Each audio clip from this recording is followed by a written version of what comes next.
गरुड़ पुराण में गाय को गुड़ रोटी खिलाने का बहुत ही बड़ा महत्व बताया गया है।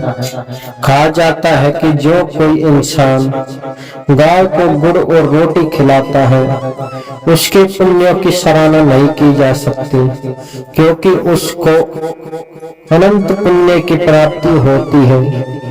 कहा जाता है कि जो कोई भी गाय को गुड़ खिलाता है वह ऋषि ऋण, पितृ ऋण और देव ऋण तीनों से मुक्त हो जाता है और साथ ही उसे कभी भी बैतरणी नदी में डूबने का खतरा नहीं रहता है, क्योंकि वही गाय का पुण्य उसे बैतरणी नदी से पार कराने में सहायक होता है।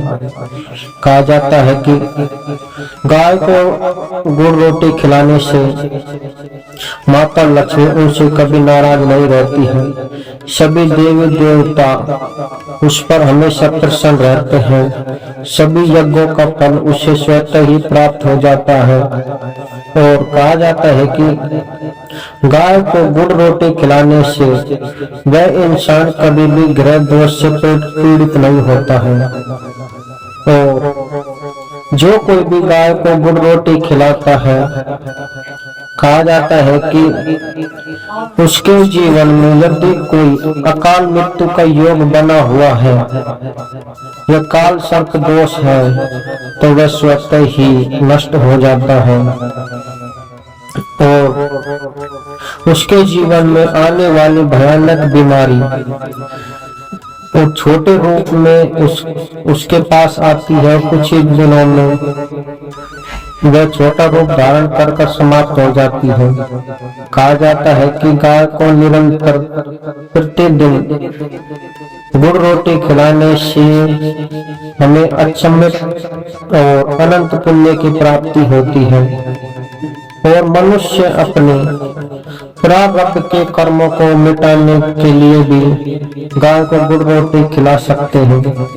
कहा जाता है कि यदि कोई आपके कुंडली में कोई दोष है और उसका कोई निवारण नहीं है तो आप गाय को गुड़ रोटी खिलाना प्रारंभ कर दीजिए।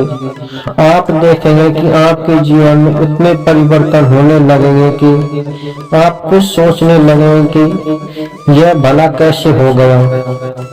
गाय को गुड़ रोटी खिलाते समय यदि आपके मन में कोई कामना है तो उसे गुड़ रोटी खिलाते समय अपने मन में सोच लीजिए। कहा जाता है कि कुछ ही महीनों में वह मनोकामना आपकी पूर्ण हो जाती है, क्योंकि गौ माता में सभी देवी देवताओं का वास बताया गया है। स्वयं त्रिदेव भी इसकी सराहना करते हैं। और वैसे तो गौ माता सबकी माता है, इसलिए हमें प्रत्येक दिन इसको गुड़ रोटी खिलाना ही चाहिए। गुड़ रोटी खिलाने का भी एक विधान है। कहा जाता है कि गाय को कभी रूखी रोटी न खिलाई, गुड़ के साथ खिलाने से ही हमें श्रेष्ठ पुण्य की प्राप्ति होती है। यदि आप इस वीडियो से सहमत हैं तो वीडियो को ज्यादा से ज्यादा शेयर और कमेंट में अपनी राय अवश्य बताएं।